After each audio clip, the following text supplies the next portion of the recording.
होता है। आपने देखा ही मिसाल शहीदों के इमाम इमाम आली मकाम, साबरीन के सरदार इमाम आली मकाम, उन्होंने गर्दन बचाई नहीं, गर्दन कटा के दीन बचाने की कोशिश की है, अपना सारा कुंभा लुटाया है। कायनात के लिए मॉडल इमाम आली मकाम, रुए जमीन के लिए आदर्श इमाम आली मकाम, अपने बेगाने सबको जीने का हौसला देते इमाम आली मकाम, जिन्होंने तारीख रच दी, जिन्होंने अपने खून से जबरदस्त तारीख लिख दी, जिन्होंने अपने बाल बच्चों को अल्लाह के नाम पे कुर्बान करके बता दिया कि सबसे बड़ी चीज तो है अल्लाह के दीन को बचाना।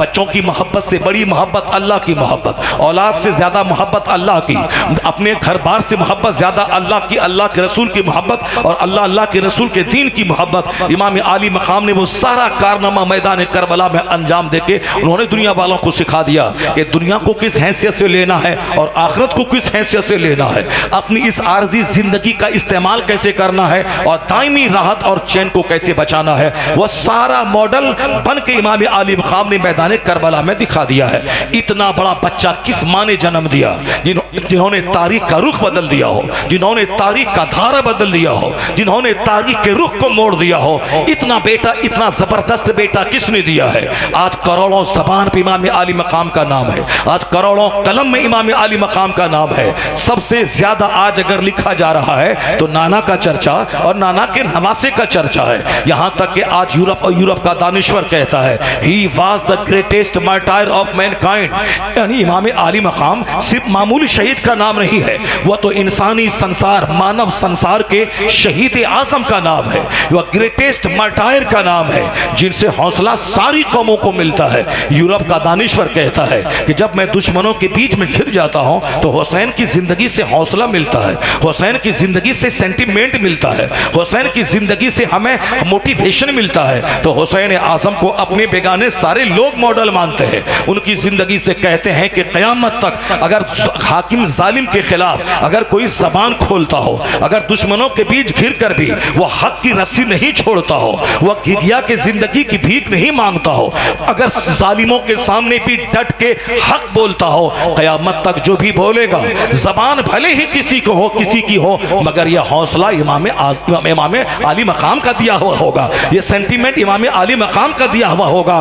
तो आज क़यामत तक जो एक हौसला इमाम आली मकाम ने दिया है, वो हौसला इमाम आली मकाम सबसे बड़े आदर्श का नाम है। इतना बड़ा बच्चा किस माँ ने दिया, इतना बड़ा शहीद किस बाप ने दिया, जिन्होंने मदीने की गद्दी छोड़कर, आराम छोड़कर, दस्तबोसी छोड़कर, कदमबोसी के माहौल को छोड़कर मदीने में इमाम आली मकाम थे। यहाँ हर तरफ हाथ चूमने वालों की भीड़ थी, हर तरफ पाँव को बोसा देने वालों की भीड़ थी, पर इमाम आली मकाम ने नाना के दीन को बचाने के लिए इस मोहब्बत और ताज़ीम और इज्जत के सारे माहौल को ठुकरा दिया। मदीने का अच्छा खाना, मदीने में अच्छे बिस्तर पे आराम करना, मदीने में अच्छे माहौल में इज्जत करने वाले अकीदतमंदों के बीच में रहना, ये सारी कुर्बानी इमाम आली मकाम ने देकर भूख का रास्ता इख्तियार कर लिया, प्यास का रास्ता इख्तियार कर लिया, अपने बाल बच्चों की जाहिरी राहत की तबाही का रास्ता इख्तियार कर लिया। ये वही कर सकता है जो दुनिया वालों के लिए आदर्श बन के आ रहे हो, दुनिया वालों के लिए मॉडल बन के आए हो। तो इतना बड़ा बच्चा जो खून बहा के दीन समझाया हो, गर्दन कटा के इस्लाम समझाया हो, अपने बाल बच्चों को शहादत का जाम पिला के दीन समझाया हो, किस माँ ने दिया है दुनिया को, किस बाप ने दिया है दुनिया को। माँ ऐसी थी जो नमाज़े पंजगाना की पाबंद, रात में नमाज के लिए खड़ी हो जाए तो एक सजदे में सुबह हो जाए और फिर 3-4 दिन का फाका हो, जबान पे एक शिकायत नहीं आए, न कभी शौहर से लड़ाई है कि मैं तेरे घर में पेट भर के खाना मैं भूल गई, मैं जब से तेरे निकाह में आई है अच्छा कपड़ा पहनना मैं भूल गई, यानी तेरे पास रहने की तंगी, खाने की तंगी, कपड़े की तंगी, एक शिकवा फातिमा ज़हरा की जबान पे कभी नहीं आया। जब औरत शुक्रगुजार हो, जब औरत तहज्जुद गुजार हो, जब औरत साबिरा शाकिरा हो, तो रिजल्ट उसका बिल्कुल तय है। जब माँ फातिमा ज़हरा थी और बाप मौला अली था जो अपने वक्त का सबसे बड़ा नमाजी, अपने वक्त का सबसे बड़ा मुजाहिद, रात में खड़े हो तो पूरी रात क़याम में गुजार दे और दिन में जाएं तो 40 केजी की तलवार उठा के दुश्मनों पे कहर पर के बरस जाएं, जब बाप ऐसा मुजाहिद आजम था और माँ इस तरह से इस तरह की सबसे बड़ी तहज्जुद गुजार आबिदा जाहिदा थी, तब अल्लाह ने दीन संवारने वाला, दुनिया को तबाही से बचाने वाला, करोड़ों इंसानों के लिए मॉडल बनाकर इमाम हुसैन जैसा बेटा अता फरमाया है। ये बात बिल्कुल साफ है, जैसी माँ होगी वैसा बच्चा होगा, जैसा बाप होगा वैसा बच्चा होगा। सैयदा फातिमा थी एक मिसाली माँ थी, करोड़ों औरतों की सरदार, जिन्होंने सब्र की इंतहा कर दी, जिन्होंने दीन पर चलने की इंतहा कर दी, जो बाप की शबीह बनकर अपने पैगंबर, अपने वालिद गिरामी की सुन्नतों पे अमल करके दुनिया वालों के सामने एक ऐसी छवि रखी, ऐसे पर्दे की छवि, अब तन्हाई में रहने की छवि, अपनी इज्जत बचाने की छवि, दुनियादारों के चेहरों से अपना चेहरा बचाने की छवि। सैयदा फातिमा ने वसीयत की थी, अगर मैं मर जाऊं तो मुझको रात के वक्त में दफनाना, इसलिए कि दिन में कोई मेरी डेड बॉडी पे किसी की नजर ना पड़े, मुझे रात में दफनाना। जिस फातिमा को जिंदगी में किसी मर्द ने, अजनबी मर्द ने नहीं देखा, उस फातिमा की वसीयत थी मुझको रात में दफन करना। हिकमत यही थी कि जिसके जिस्म को लोगों ने दुनिया में नहीं देखा, मरने के बाद भी उनकी डेड बॉडी पे खैर मर्दों की नजर नहीं पड़े, उनकी लाश पे अजनबी मर्दों की नजर नहीं पड़े। आज मेरे जैसा छोटा आदमी, इसकी माँ अगर आज मर जाती है तो यह फजर जोहर असर के बाद माइक से ऐलान होता है कि फला साहब की माँ मर गई है और कल दोपहर जुमा की नमाज के बाद उसका जनाजा होगा, कसीर तादाद में जनाजे में शरीक हो जाइए, यानी उसका जनाजा 10,000 का आदमी का जनाजा हो, तब इसकी इज्जत में ऐसा लगता है कि 4 चांद लग गया हो। यानी हम चाहते हैं कि हमारी माँ का जनाजा इतना बड़ा हो कि 10,000 लोग आ जाए। सैयदा फातिमा के इंतकाल की सिर्फ खबर फैल जाती, 1 लाख से ज्यादा सहाबे कराम मौजूद हो जाते उनके जनाजे में, लेकिन सिद्दीक अकबर रज़ियल्लाहु ताला अन्हु जो अमीरुल मोमिनीन है, उनको खबर तक नहीं की मौला अली ने, और रात में सैयदा फातिमा को दफन कर दिया। जब सुबह हुई, सिद्दीक अकबर ने आके मौला अली से कहा कि आपने ऐसा क्यों किया, कि आपने मुझको खबर तक नहीं की। मगर मौला अली ने क्या कहा कि सैयदा की वसीयत यही थी कि मुझको रात के वक्त में दफन कर देना, रात के वक्त में दफन कर देना। मैंने उनकी वसीयत पर अमल किया था। कैसी थी फातिमा, जिन्होंने सारी जिंदगी गैर मर्दों से अपने आप को तो बचाई ही, मगर अपनी लाश को भी बचाने की वसीयत कर गई। वो खवातीन जो हुसैन के नाम पे ताजिया के पीछे दौड़ रही है, निशान के पीछे दौड़ रही है, जो ताबू इमाम हुसैन के नाम पे इमाम बाला दौड़ रही है, इमाम बाला दौड़ रही है, जबकि शरीयत ने उसे कहा है कि नमाज पढ़ना सबसे बड़ा फर्ज है, मगर वह तन्हा अपने घर में पढ़े, मस्जिद में नहीं जाए। मर्द मस्जिद में नमाज पढ़े, उसे जमात के साथ नमाज पढ़ेंगे तो 25 गुना ज्यादा सवाब मिलेगा। यानी एक बार जमात के साथ नमाज पढ़े उसे 25 गुना ज्यादा सवाब मिलेगा। अगर आदतन नमाज छोड़ दें, जमात से मस्जिद में नमाज पढ़ना, मस्जिद जाना, जमात से नमाज पढ़ना, वह फासिक मरदूदु शहादा है, यानी वह जुर्म, बड़े जुर्म का मुर्तकिब कहलाएगा। लेकिन औरत तन्हा पढ़े, उसे मर्दों को जो सवाब मस्जिद जाने का मिलेगा, उसको घर में रहने का सवाब मिल जाए। घर में रह के तन्हा नमाज पढ़े, वही सवाब उसको मिल जाएगा। मर्द जुमा की नमाज जाके पढ़े, औरतें ज़ोहर अपने घर में पढ़े, मर्दों को जुमा का जो अज्र मिलेगा वो औरतों को पर्दे में रहने की वजह से वही अज्र ज़ोहर पढ़ने का मिल जाएगा। मर्द ईद बकरीद की नमाज ईदगाह में जाके पढ़े, औरतें अपने घर में रहे, औरतें कोई नमाज नहीं पढ़े, ना ईद की पढ़े ना बकरीद की पढ़े, वो अपने घर में रहे, वह चाश्त पढ़ ले, उसे ईद बकरीद की नमाज का सवाब मिल जाएगा। क्योंकि उनका पर्दे में रहना ईदगाह जाने से ज्यादा बेहतर है, उनका पर्दे में रहना जुमा की नमाज के लिए मस्जिद जाने से बेहतर है। तो जो शरीयत जुमा की नमाज फर्ज औरतों पे नहीं किया, वो शरीयत औरतों को इमाम बाड़ा जाने का परमिशन कैसे देगी? वो औरतों को 40वां की महफिल में निशान और ताजिया के पीछे जाने का परमिशन कैसे देगी? वह मज़ारात की हाजिरी के लिए मर्दों के बीच में घुसकर इख्तलाते मर्द व ज़न करवाने के लिए उस औरतों को परमिशन मज़ार पे जाने की कैसे देगी? वह बिल्कुल साहब जींस टी शर्ट पहन के अजनबी मर्दों के साथ कॉलेज में बैठकर 2-4 सिक्के दुनिया के कमाने के लिए वो गैर मर्दों के साथ बैठने का परमिशन कैसे देगी? आज अपने हाथों से लोग जुर्म करते हैं और जब जुर्म का रिजल्ट निकलता है तो सीना पीटते हैं कि ऐसा क्यों हो गया। एक जवान मर्द के साथ कोचिंग सेंटर में औरतों को बिठाने वाला, क्लास में औरतों को बिठाने वाला, 18 साल की औरत 18 साल का मर्द दोनों एक साथ टेबल पे हैं, कोचिंग सेंटर पे हैं। अब बताएं अगर वहां ज़िना सादिर हो जाए, अगर वहां इज्जत खतरे में पड़ जाए, अगर वहां प्रोस्टिट्यूट का माहौल पैदा हो जाए, अगर वहां आदमी की आबरू खतरे में पड़ जाए, उसका जिम्मेदार कौन है? उसका जिम्मेदार वही है जिन्होंने इन दोनों अजनबी को एक टेबल पे बिठाया है, इन दोनों अजनबी को एक क्लासरूम में बैठाया है। तालीम दोनों को हासिल करना जरूरी है, मगर दोनों का दायरा अलग अलग होना चाहिए। एक साथ बैठकर जब से मखलूत तालीम का माहौल पैदा हुआ है, तब से ज़िना का माहौल सारी दुनिया में फैल गया। आज आर्मी की मौजूदगी में बलात्कार हो रहा है, कोर्ट कचहरी की मौजूदगी में बलात्कार बढ़ गया है। आए दिन अखबारात में खबरें भरी पड़ी है, साहब फला का फला से संबंध हो गया, वो अपने प्रेमी से मिलकर शौहर को ज़बह कर दिया, फला का संबंध फला से हो गया, वो अपने माँ बाप भाई बहन से बगावत करके उसके साथ भाग गई, फला का संबंध फला से हो गया, वो अपना दीन धर्म इस्लाम छोड़ के वह गैरों के साथ भाग गई। कोई इस्लाम छोड़ रही है, कोई माँ बाप छोड़ रही है, कोई सारा समाज छोड़ रही है, कोई अपने माँ बाप को लड़का छोड़ रहा है, अपना समाज छोड़ रहा है, अपना दीन छोड़ रहा है। इसका क्या मतलब है? मतलब है कि नेचुरल सिस्टम के खिलाफ काम करना। नेचुरल सिस्टम यही है, औरतों की ड्यूटीज अलग है, मर्दों की ड्यूटीज अलग है, औरतों का दायरे कार अलग है, मर्दों का दायरे कार अलग है। ये जो दोनों को एक साथ बैठा के कहेंगे कि एक साथ रहे सहे, दोनों एक साथ बराबर है, अगर एक साथ बराबर है तो एक साल मर्द बच्चा दे, दूसरे साल औरत बच्चा दे, क्योंकि दोनों पार्टनर है, दोनों मिलकर काम करेंगे तो एक साल ये घर में खाना बनाए, एक साल वो घर में खाना बनाएगी, एक साल वो बच्चा देगी, एक साल ये बच्चा देगा। जब ये सारा काम मुमकिन नहीं है कि मर्द बच्चा दे, जब मुमकिन नहीं है, इसका मतलब है औरत का काम अलग है, मर्द का काम अलग है, औरत का जिस्म अलग है, मर्द का जिस्म अलग है, औरतों के जज्बात अलग है, मर्दों के जज्बात अलग है। फिर दोनों को एक रस्सी में कैसे बांधते हैं? फिर दोनों को साफ, दोनों जींस टी शर्ट पहन के कैसे चलेंगे? दोनों साफ टी शर्ट पहन के कैसे चलेंगे? दोनों साफ नीम वस्त्र होके कैसे समाज में जिएंगे? इसका मतलब है कि आज जो कुछ भी तबाही आई है और जो कुछ भी बर्बादी आई है, उस बर्बादी के पीछे फितरत के खिलाफ काम करना दाखिल है। फितरत के खिलाफ कुदरत का कानून है, जैसी जमीन वैसी फसल, जैसा दरख्त वैसा फल, जैसा बीज वैसी फसल। ये आप हमारे लिए मॉडल है फातिमातुज़ ज़हरा, हमारे लिए मॉडल है मौला अली। सैयदा फातिमा ने वसीयत की मुझको रात में दफन करना, दिन के वक्त में नहीं। हिकमत यही है कि मेरी डेड बॉडी पर भी गैर मर्दों की नजर नहीं पड़े। मसला है कि सर से बाल, अगर कोई मूंड सर से बाल जो जुदा हो जाए, औरत जो कंघी करती है, उस कंघी में जो बाल टूट जाए, उस बाल का भी पर्दा है, उसको जमीन में गाड़ दिया जाए ताकि अजनबी मर्दों की नजर उस टूटे हुए बाल पे ना पड़े। तो जो सर के बाल सर से जुदा हो जाए, उसका पर्दा है, उसको अजनबी मर्द नहीं देखें। तो जो बाल सर से मिले हुए हैं, जो औरतों के बाल सर से मिले हुए हैं, उस बाल का देखना कितना फितने का बाइस होगा। मगर पता नहीं क्या हो गया है मर्दों के दिल दिमाग में, औरतों की सोच में।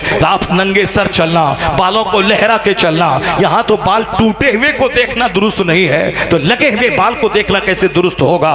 बेपर्दगी का एक आम माहौल पैदा हो गया। यही वजह है, मैं कह सकता हूँ, आज बच्चे चोर पैदा हो रहे हैं, आज बच्चे खोंडा पैदा हो रहे हैं, आज बच्चे लुच्चा लफंगा पैदा हो रहे हैं, आज बच्चे शरीर और फित्तीन पैदा हो रहे हैं, आज बच्चे खबीस और मरदूद पैदा हो रहे हैं। आज बच्चों को देखकर कलेजा ठंडा नहीं होता। आज बच्चों को देखने के बाद आदमी का तलवे का गुस्सा सर पे आ जाता है। न जाने कब इस बच्चे की वजह से कोई पुलिस मेरे दरवाजे पे आ जाए, न जाने कब इस बच्चे की वजह से कोई दूसरे खानदान का आदमी पंचायती करने मेरे दरवाजे पे आ जाए। यानी बच्चा जवान होने के बाद पहले बाप का कलेजा ठंडा होता था, मेरा बच्चा जवान हो गया, अब यह जॉब करेगा, खेतीबाड़ी करेगा, मेरा बोझ हल्का करेगा, मेरा नाम ऊंचा करेगा, मेरी इज्जत में चार चांद लगाएगा। आज तो हर बाप डरता है कि कहीं मेरा बेटा मेरे खानदान की सातों पुश्त की इज्जत को मिट्टी में ना मिला दे। आज बाप डर रहा है बेटी के जवान होने के बाद कहीं मेरी आबरू ना मिट्टी में मिल जाए। इसका कसूरवार कौन है? कसूरवार वही है जिसने अपने घर में ढेर पैसा जमा करने, माल दौलत इकट्ठा करने, साहब अपने घर को सजाने, दरवाजे पे कार खड़ी करने, ये सारा सपना तो पाला, पर अपनी औलाद की तरबियत का ख्याल नहीं किया। अपनी औलाद को तरबियत में रखने के बारे में कुछ, अपनी औलाद को कंट्रोल में रखने के बारे में कुछ नहीं सोचा। और खुद शादी से पहले एक नेक औरत का सिलेक्शन नहीं किया, बल्कि खूबसूरत औरत का सिलेक्शन किया। जबकि पैगंबर आज़म ने मना किया था कि सिर्फ खूबसूरत औरत से शादी मत करना, ला तज़व्वजूहुन्ना लिहुस्निहिन्ना, सिर्फ खूबसूरत औरत से शादी मत करना, यह हुस्न उसका तबाह बर्बाद कर डालेगा। सिर्फ ऊंचे खानदान से मिलने के शौक में शादी मत करना, वरना तुझे जलील समझेंगे। सिर्फ मालदार औरत से शादी मत करना, वरना वरना तुम कंगाल और गरीब हो जाओगे। दीनदार को तरजीह देना, अखलाक वाली को तरजीह देना। काली कलोटी दीनदार औरत तेरे हक में बेहतर है। हुजूर ने साफ लफ्जों में कहा कि वाला अमतुन सौदा ज़ातु दीनिन अफजल, यानी तेरी होने वाली बीवी अगर काली कलोटी है लेकिन अगर वो दीनदार है तो तेरे हक में बेहतर है। आज जब समाज तबाह हो रहा है, औरतें हाथ से बाहर निकल रही है, कदम कदम पे घर घर में ज़िनाकारी का माहौल पैदा हो गया है, तब जाके लोग सर फोड़ के कहते हैं क्यों मैंने खूबसूरत औरत से शादी कर ली थी, ये तो दो चार मर्दों से दिल लगाती है, मैं जो सोचा था वो नहीं हुआ। जाहिर सी बात है, बंदों का सोचा हुआ कब होगा? सुकून नहीं मिलेगा अपने मन के हिसाब से चलने में, चैन नहीं मिलेगा अपनी तबीयत की गुलामी में, सुकून नहीं मिलेगा फिल्मी दुनिया की नकल में, क्योंकि अल्लाह ने सारा सुकून मुस्तफा की गुलामी में रख दिया है। जो मुस्तफा की बात मानेगा, जो मुस्तफा के तरीके पे चलेगा, जो मुस्तफा के आदर्शों को मानेगा, जो हुजूर के तरीके पे चलेगा, वो रहे मिट्टी के घर में, अल्लाह बादशाहों जैसा सुकून उसकी जिंदगी में अता फरमा देगा।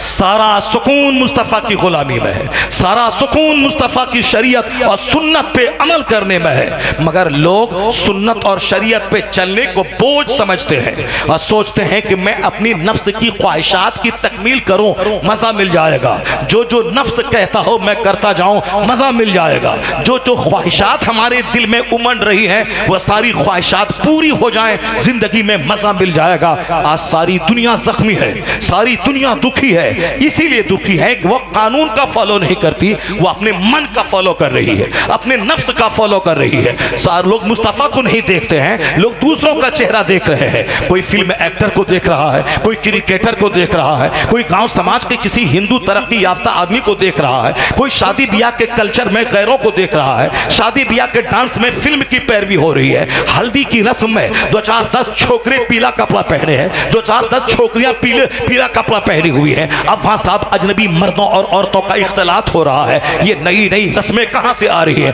ये नई रस्में या तो व्हाट्सएप की देन है, या तो फेसबुक की देन है, या इंस्टाग्राम की देन है, या फिल्मी कल्चर की देन है। आज कहते हैं कि शादी करने के बाद हमको सुकून मिल जाएगा, या शादी करने के बाद एक नया लफड़ा शुरू हो जाता है, तलाक का लफड़ा साहब, केस मुकदमा होता है, दोनों रिश्तेदारों के बीच में जंग हो रही है साहब, मुंह एक दूसरे से रुख मोड़ के जी रहे हैं। अक्सर रिश्ते इसी तरह तबाही की नजर हो रहे हैं, क्योंकि जो रिश्ता होता है वह मन के मुताबिक हो रहा है, मुस्तफा की शरीयत के मुताबिक नहीं हो रहा है। अगर लोगों ने मुस्तफा की शरीयत के मुताबिक शादी की, शादी में सिंपलिसिटी सादगी को जगह दिया और मस्जिद में शादी करना शुरू किया, फिर उस निकाह की वो बरकत होगी कि 90 साल की बूढ़ी खातून हो जाएंगी, मगर कोई बगावत का चेहरा नहीं देखना पड़ेगा, उम्र बढ़ती जाएगी, मोहब्बतें बढ़ती जाएंगी। आज सारी दुनिया हुसैन का नाम लेके डंका ना बजाए, वह ताजिया ना घुमाए, वह साहब बदी अलम और शद्दे लेके ना नाचे गाए, ना ढोल बजाए, ना बिंजू बजाए, ना नाचे गाए, बल्कि फातिमा ज़हरा को अपनी औरतों के लिए मॉडल माने, मौला अली को अपने लिए मॉडल माने। सैयदा फातिमा ने हुसैन जैसा बेटा दुनिया को दिया, मौला अली ने हुसैन जैसा बेटा दुनिया को दिया। कभी गौर किया आपने? अली जो शेर खुदा है, मुश्किल कुशा है, फातिह खैबर है, जिसके नाम लेने से आदमी को बल मिलता है, वह मौला अली की शादी मस्जिद नबवी में हो रही है। वो सैयदा फातिमा जिसकी शादी मुस्तफा चाहते तो जन्नत से 1 करोड़ नहीं बल्कि सर से लेके पांव तक का सारा गोल्ड और हीरे का जेवर जन्नत से मुस्तफा मंगवा लेते। 1 लाख सहाबी का खाना जनाबे जिब्राइल अमीन के जरिए जन्नत से मंगवा लेते, और जितने सहाबा मदीने मक्का में थे सबको खिला देते। मगर इख्तियारात के बावजूद मुस्तफा ने अपनी गुलामों को पैगाम देने के लिए अपनी बेटी सैयदा फातिमा जो जन्नती औरतों की सरदार है उसकी शादी, जिसके पांव की धूल के बराबर मेरी करोड़ों माई नहीं हो सकती है, उस फातिमा की शादी पुराने कपड़े में हो रही है। उस फातिमा ज़हरा की शादी मस्जिद नबवी में हो रही है। हमारी बेटी फातिमा के धूल का करोड़वां हिस्सा भी नहीं, हमारा बेटा मौला अली के पांव के धूल का करोड़वां हिस्सा भी नहीं है। तकवी तन्हाई में गौर करें कि जब मौला अली की शादी सिंपल मस्जिद में हो रही है, सैयदा फातिमा की शादी मस्जिद में पुराने कपड़े में हो रही है, तो हम किस खेत के बोली हैं? हमें भी अपने समाज को तबाही से बचाने के लिए मस्जिद के निकाह को फरोग देना होगा, शादी में सादगी अपनानी होगी। ये मुतालबे जहेज का जो काफिराना कल्चर चला है, इस काफिराना कल्चर को मिटाना होगा। शादी ब्याह में 25 साल की पूरी गाढ़ी कमाई जो ताश के पत्तों की तरह पानी की तरह हम बहा देते हैं, इस काफिराना कल्चर को खत्म करना होगा। तब जाके बेटा गुलाम हुसैन पैदा होगा, गुलाम हसन पैदा पैदा होगा, गुलाम खौस पैदा होगा, जिसको देखने के बाद कलेजा ठंडा होगा। इसलिए कि शादी हमारे लिए मॉडल है मौला अली की शादी। जिस शादी के बाद हुसैन दुनिया को मिला, जिस शादी के बाद इमाम हसन दुनिया को मिले, जिस शादी के बाद नई तारीख रचने वाली औलाद दुनिया को मिली, तो हमारे लिए मॉडल है मौला अली की शादी, हमारे लिए मॉडल है सैयदा फातिमा की शादी। फिल्मी शादी तबाही लाएगी, और हजरत मौला अली की नकल वाली शादी अगर कोई कर रहा हो, मौला अली की शादी को अपने लिए मॉडल मान रहा हो, आज फितना मिटेगा, अली तो नहीं पैदा होगा, गुलाम अली जरूर पैदा हो जाएगा, गुलाम अली जरूर पैदा होंगे, गुलाम हसन जरूर पैदा होंगे। मुहर्रम की इस तारीख को लोगों ने साहब ढोल बाजे की तारीख बना दिया, लोगों ने फर्जी करबला की तारीख बना दिया।